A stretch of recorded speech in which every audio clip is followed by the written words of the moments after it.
네, 이 설교는 몇 주 전에 꿈이 있는 교회에서 한 설교인데요. 네, 이 설교를 동포들에게 다시 보내기 위해서 다시 설교를 하게 되었습니다. 설교 제목은 공동체 교회이고 본문은 사도행전 2장 43절에서 47절까지입니다. 제가 성경 봉독을 하겠습니다. 사람마다 두려워하는데 사도들로 말미암아 기사와 표적이 많이 나타나니 믿는 사람이 다 함께 있어 모든 물건을 서로 통용하고 또 재산과 소유를 팔아 각 사람의 필요를 따라 나눠주며 날마다 마음을 같이하여 성전에 모이기를 힘쓰고 집에서 떡을 떼며 기쁨과 순전한 마음으로 음식을 먹고 하나님을 찬미하며 또 온 백성에게 칭송을 받으니 주께서 구원받는 사람을 날마다 더하게 하시니라. 네.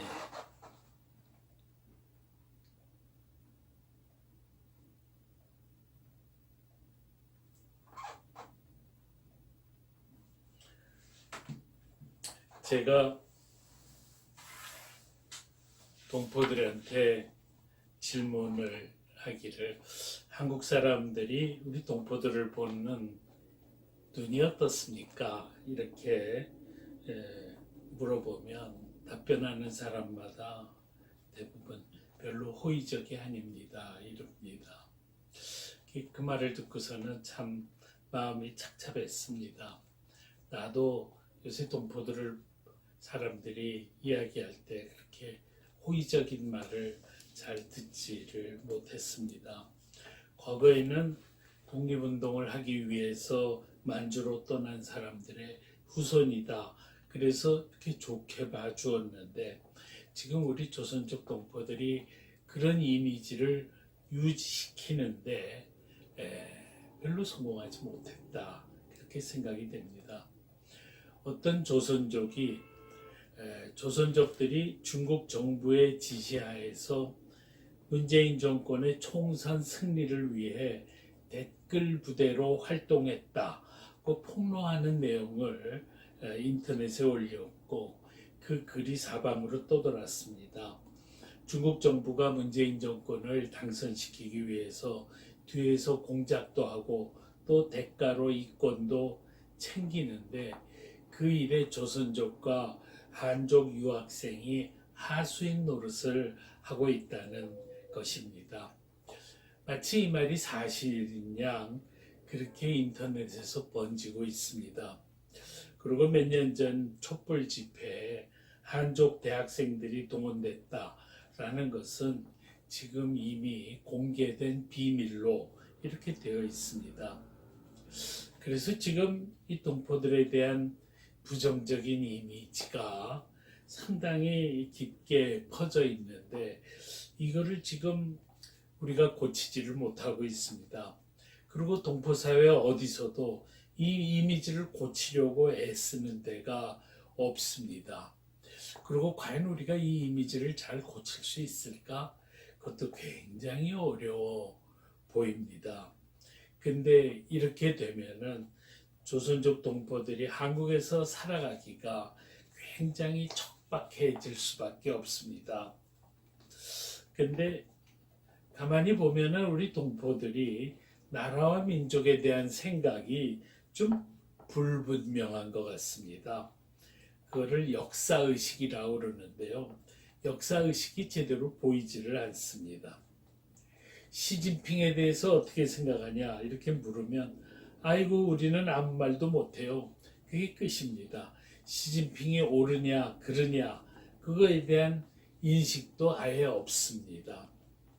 그런데 동포들의 이런 상황은 충분히 이해되는 면이 있습니다. 동포들은 한국과 중국에 걸쳐서 살고 있는데요.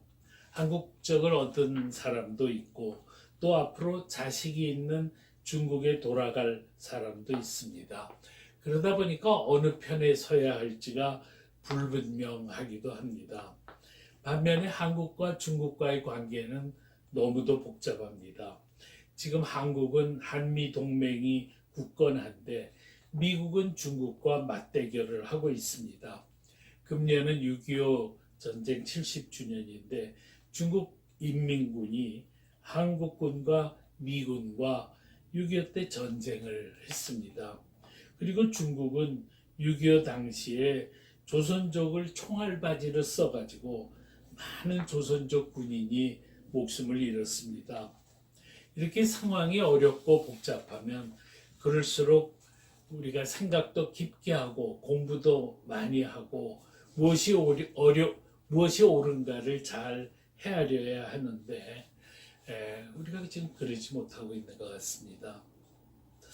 이렇게 동포들에 대한 이미지가 좋지 않은 것이 이게 누구의 책임인가?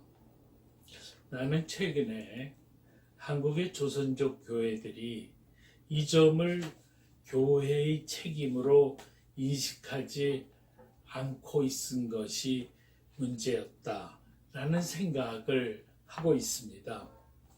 저는 그동안 서울 조선족 교회에서 법적인 문제, 인권 문제, 건강 문제를 위해서 온 힘을 다했지만은 동포들이 바른 생각을 갖고 한국 사람의 칭송을 받으면서 살아야 한다는 생각은 하지 못했습니다. 오늘 본문의 예루살렘 교회를 보면은 온 백성의 칭송을 받았다고 했습니다. 그리고 그 결과로 주께서 구원받는 사람을 날마다 더하게 하셨다고 했습니다. 우리 교회도 세상 사람들의 칭송을 받는 교회가 되어야 합니다. 그러려면 우리 교회는 동포사회 전체를 대상으로 목회하면서 동포들이 역사의식을 갖고 바르게 살도록 인도해야 됩니다. 오늘 본문의 예루살렘 교회는 모든 물건을 서로 통용하고 재산과 소유를 팔아 각 사람의 필요에 따라 나누어졌다고 했습니다. 우리도 이런 교회가 되어야 합니다. 조선족 동포 중에 누구든지 굶는 사람이 없고 병들었는데도 치료받지 못하는 사람이 없고 외로운 사람이 없고 업신여김 받는 사람이 없는 그런 동포교회, 동포사회를 만들어야 합니다. 누구든 어려움에 처하면 우리 교회가 무조건 도와야 합니다. 그리고 그런 연장선상에서 우리가 법무부 출입국 정책본부도 열심히 찾아다녀야 합니다. 또 앞으로 푸드뱅크도 만들고 의료협동조합도 만들고 궁극적으로 조선족 복지센터도 세워야 합니다.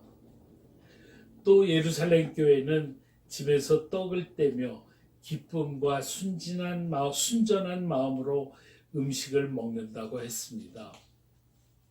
동포들이 깊은 사귐을 갖는 그런 교회가 되어야 합니다.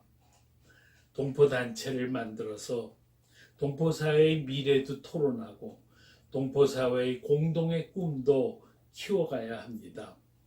그래서 그런 의미에서 지금 우리 교회가 하고 있는 2,000명에게 문자 보내는 사업은 앞으로도 계속돼야 한다. 그렇게 생각합니다. 이 오늘 사도행전 2장의 예루살렘 교회는 그냥 평범한 교회가 아닙니다. 모두가 하나가 되는 공동체 교회고 세상이 본이 되어서 칭송을 받는 교회입니다. 우리 교회도 그런 교회가 되어야 됩니다. 기독교인에게는 참 형용사가 많습니다. 사랑이 넘치는 사람, 용서하는 사람, 구원받은 사람, 겸손한 사람, 정의로운 사람, 이렇게 굉장히 많은 표현이 있죠. 그런데 저는 지금까지 살아오면서 기독교인에 대한 최상의 표현은 꿈꾸는 사람이다 라고 생각합니다. 평범하게 살지 않고 최고의 삶을 살려는 사람입니다. 이 최고의 삶이란 무엇인가? 돈 많은 삶, 건강한 삶, 오래 사는 삶이 아닙니다. 최고의 삶은 최고의 꿈을 꾸고 그 꿈을 성취하는 삶입니다. 보람과 의미, 가치, 기쁨의 삶입니다. 이것을 위해서 돈도 벌고 공부도 하고 직업도 갖고 학위도 땁니다. 우리가 올바르고 가치 있게 살면 그때 하나님께서는 우리를 가장 크게 칭찬하실 것입니다. 그래서 우리 교회 이름도 꿈이 있는 교회가 되었습니다. 성경은 온갖 꿈으로 가득 차 있습니다. 요엘서를 보면은 늙은이도 꿈을 꾼다고 했습니다. 이렇게 꿈을 꾸는 삶을 살면 주께서 날마다 구원받는 자를 더하게 하셔서 결국은 우리의 꿈을 이루게 하실 것입니다. 그런데 우리 동포들이 자기 개인만의 노력으로 큰 꿈을 성취하기는 매우 어렵습니다. 그렇지만 교회를 통해서는 성취할 수가 있습니다. 여러분께서 서경석 목사, 최명진 목사와 같이 크게 한 팀이 되어서 새 역사를 만들어 가자는 것입니다.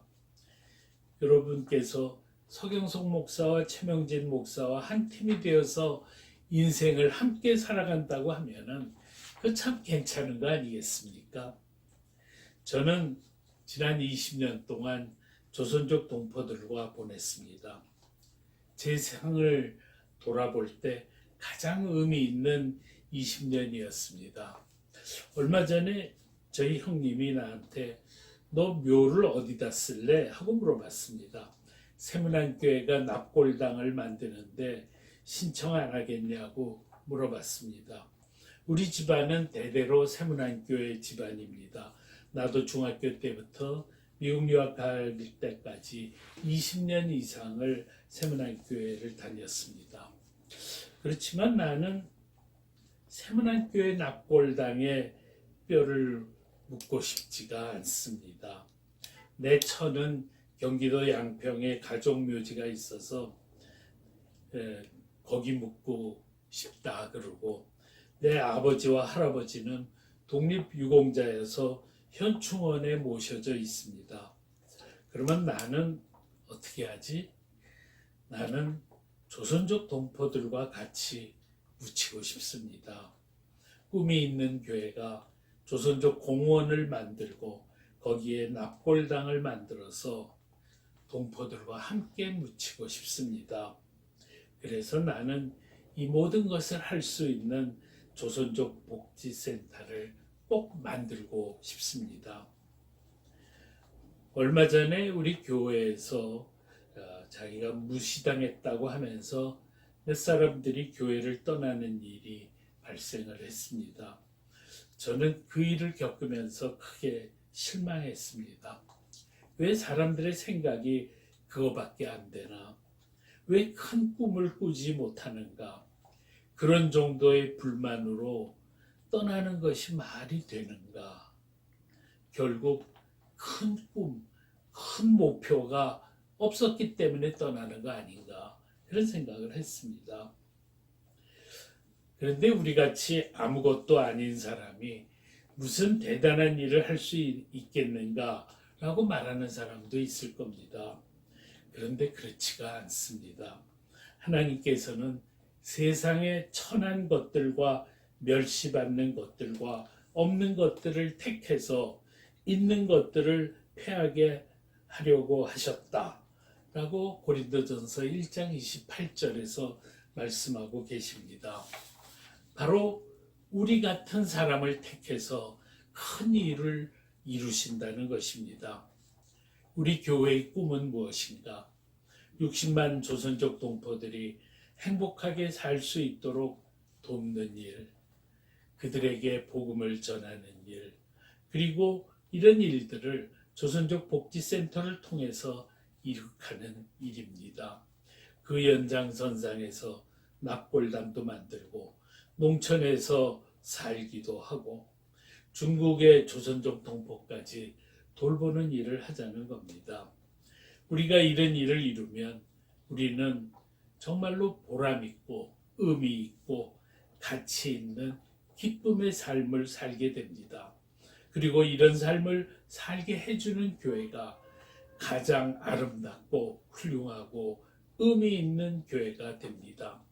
가장 성령 충만하고 하나님께서 함께하는 교회가 됩니다.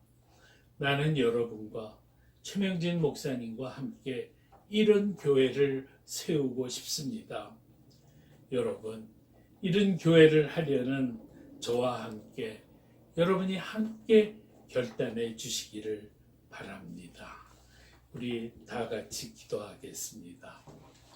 사랑의 하나님, 지금 저희 꿈이 있는 교회가 작은 교회지만 이 교회가 정말 아름다운 교회가 돼서 세상 사람들의 칭송을 받고 주님께서 날마다 믿는 자를 더해 주시는 그런 교회가 되어서 결국은 우리 꿈이 성취되는 그 역사가 꼭 이루어지게 하여 주옵소서. 예수님 이름으로 기도드립니다.